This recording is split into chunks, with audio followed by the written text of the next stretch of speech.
Hi friends, welcome to my channel. எடுத்ததுமே சத்துமாவு packet cut பண்ணுறேன்னு பார்க்குறீங்களா? ஆமாங்க, இது நம்ம கவர்மெண்ட்டில் கன்சீவாக இருக்கிறவங்களுக்கும் நம்ம பால்வாடி போகிற குழந்தைங்களுக்கும் நம்ம தமிழ்நாடு அரசால் இலவசமாக கொடுக்கப்படுற சத்துமாவு பாக்கெட் ஃப்ரெண்ட்ஸ். எனக்கு இது ஒரு பாக்கெட் கிடச்சிது.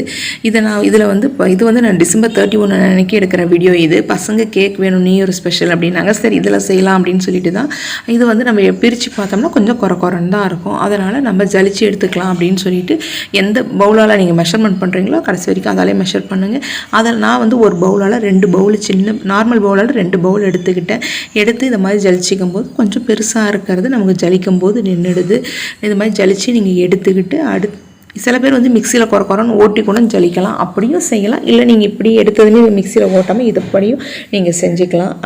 1 ஸ்பூன் வந்து பேக்கிங் பவுடர் போட்டு 1/4 ஸ்பூன் பேக்கிங் சோடா போட்டு அதையும் ஜலிச்சு எடுத்துக்கிட்டு இனிப்பு சுவையை கொடுக்கறதுக்காக நான் ஒரு பிஞ்ச் அளவு நம்ம சால்ட்டு போட்டேன்.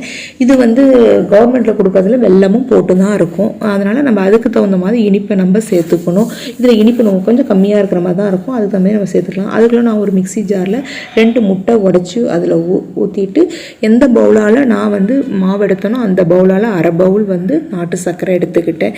எடுத்து அது முட்டை கூடையே அதையும் சேர்த்தாச்சு. அடுத்தது அதே வட்டாவால் கால் அளவு ரீஃபைண்ட் ஆயில் வாசனை இல்லாத எண்ணெய் எடுத்துக்கிட்டு மிக்சியில் ஊற்றி நல்லா ஓட்டும் போது நமக்கு என்ன ஆகும்னா கொஞ்சம் ஒரு 2 நிமிஷம் ஓட்டிட்டு பார்த்தீங்கன்னா லைட்டாக ஒரு திக்னஸ் கொடுத்துருக்கோம். அப்புறம் ஒரு 2 நிமிஷம் ஓட்டிங்கன்னா அதை விட திக்னஸ் கொடுத்துருக்கோம். அப்போ நம்ம ஸ்பூனால் எடுத்து பார்க்கும்போதே உங்களுக்கு திக்னஸ் கொஞ்சம் நல்லாவே தெரியும். அந்த ஸ்டேஜில் நம்ம எடுத்துகிட்டு வந்து இந்த நம்ம ரெடி பண்ணி வச்சுருக்க சத்து மாவில் போட்டு நீங்கள் நல்லா கிளற வேண்டியதான்.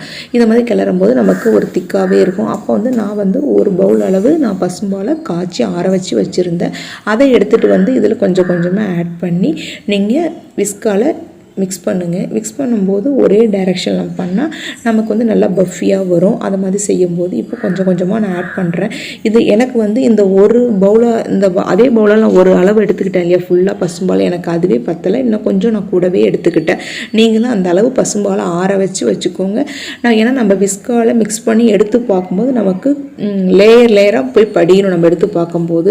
இப்போ பாருங்கள், எனக்கு அதுவுமே பத்தாமல் தான் திரும்பி நான் கொஞ்சம் சேர்த்து திரும்பி நான் எடுத்து பார்த்தேன். ஏன்னா நம்ம அளவு கரெக்டாக கேக்கு அளவு நம்ம பேட்டர் ரெடி பண்ணிட்டோமான்றதுக்கு அதுதான் நம்ம எடுத்து பார்க்கும்போது லேயராக வந்து போய் விழணும். இப்போ பாருங்கள், எனக்கு அப்பயுமே இன்னும் கொஞ்சம் இதுவாக இருந்தது. இன்னும் கொஞ்சமும் நான் பசும்பால் அதில் ஆட் பண்ணி இது பண்ணி வச்சுட்டேன். எடுத்துகிட்டு அடுத்தது நம்ம எதில் வந்து கேக்கை வந்து வேக வைக்க போகிறோமோ அந்த வட்டாவை எடுத்து நான் வந்து நெய் தடவி வச்சுருக்கேன். அதுக்குள்ளே இதில் வந்து முட்டை சேர்த்தோன்றதால நான் ஒரு ட்ராப் அளவு ஒயிட் வெனிலா எசன்ஸ் ஆட் பண்ணி அதையும் நான் மிக்ஸ் பண்ணி வச்சுட்டேன். நம்ம எந்த கேக் ரெடி போனது ஊற்ற போகிறோமோ அதில் வந்து சுற்றி நெய் தடவி நான் வச்சுட்டு அதுக்குள்ளே குக்கரெல்லாம் நான் செய்ய போகிறேன். அதுக்கு வந்து ஒரு 10 நிமிஷம் ப்ரீ ஹீட் பண்ணி நான் வச்சுருக்கேன். அதுக்குள்ளே இப்போ நம்ம ரெடி பண்ண அந்த கேக் இதை வந்து எதில் வேக வைக்க போகிறோமோ அதில் ஃபுல்லாக நீங்கள் ட்ரான்ஸ்ஃபர் பண்ணிவிடுங்க. ட்ரான்ஸ்ஃபர் பண்ணிவிட்டு அதை பார்க்கும்போது நமக்கு ப்ரீ ஹீட் ஆகிருக்கும். இப்போ நல்லா தட்டிட்டு அதில் இருக்க ஏர்லாம் வெளியே வந்ததும் முந்திரி கொஞ்சம் கட் பண்ணி வச்சுருந்தேன்.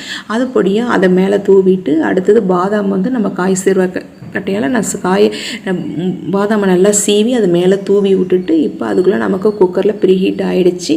இப்போ அது மேலே வச்சு நம்ம குக்கர் மூடியில் கேஸ் கட்டும் போடக்கூடாது, விசிலும் போடக்கூடாது. அடுப்பும் இப்போ லோ ஃப்ளேமில் இருக்கணும். 40 மினிட்ஸ் கரெக்டாக 40 மினிட்ஸ் ஆச்சு. இப்போ 40 மினிட்ஸ் எடுத்து நம்ம பார்க்கும்போது நமக்கு சூப்பராக கேக் வந்துருந்துச்சு. இப்போ நான் என்ன பண்ணேன்னா அதில் வந்து ஒரு டூத் பிக் விட்டு பார்க்கும்போது நமக்கு நல்லாவே நமக்கு ஒட்டாமல் வந்துடுச்சு. இப்போ நமக்கு சூப்பரான கேக் ரெடி ஆகிடுது. இப்போ எடுத்து நான் குக்கர்லேருந்து வெளியே வச்சு நல்லா ஆறினதும் எடுத்து நம்ம ஒரு பிளேட்டை மேலே வச்சு நம்ம தலைகீழ தட்டும்போது நமக்கு சூப்பராக கேக் வந்து நமக்கு ரெடி ஆகிடும். நல்லா பஃபியாகவும் இருந்தது, அதே சமயம் நமக்கு ஹெல்த்தியான ஒரு கேக் ரெசிபியாகவும் இருந்தது ஃப்ரெண்ட்ஸ். இதை மாதிரி நீங்கள் செஞ்சு பாருங்கள். முன்னாடி நான் ஒரு பொட்டுக்கல்லை வச்சு ஒரு கேக் ரெசிபி போட்டிருக்கேன், அதையும் அதோட லிங்க்கும் நான் உங்களுக்கு கொடுக்குறேன். அதையும் செஞ்சு பாருங்கள். இதை மாதிரி செஞ்சு பாருங்கள். ஒரு தடவை அதில் சொன்ன மாதிரி தான் ஒரு தடவை மைதாவில் செஞ்சு கொடுத்தீங்கன்னா ஒரு தடவை இதில் செஞ்சு கொடுங்க. இப்போ பாருங்கள் எவ்வளோ சூப்பராக வந்திருக்குன்னு சொல்லிட்டு நான் கட் பண்ணி உங்கள்கிட்ட காட்டுறேன் பாருங்களேன். அவ்வளோ பஃபியாக அவ்வளோ டேஸ்ட்டாக இருந்துச்சு. உங்களுக்கு இனிப்பு இன்னுமே வேணும், இது இனிப்பு நார்மலாக இருந்தால் அந்த 1/2 கப், உங்களுக்கு இன்னுமே இனிப்பு வேணும்னா இன்னும் ஒரு 1/4 கப்பு அளவு நீங்கள் ஒரு 3/4 கப் அளவு இனிப்பு சேருங்க. இது நார்மலாக கரெக்டாக இருந்தது. பாருங்கள் எவ்வளோ பஃபியாக எவ்வளோ சூப்பராக இருக்குதுன்னு சொல்லிட்டு.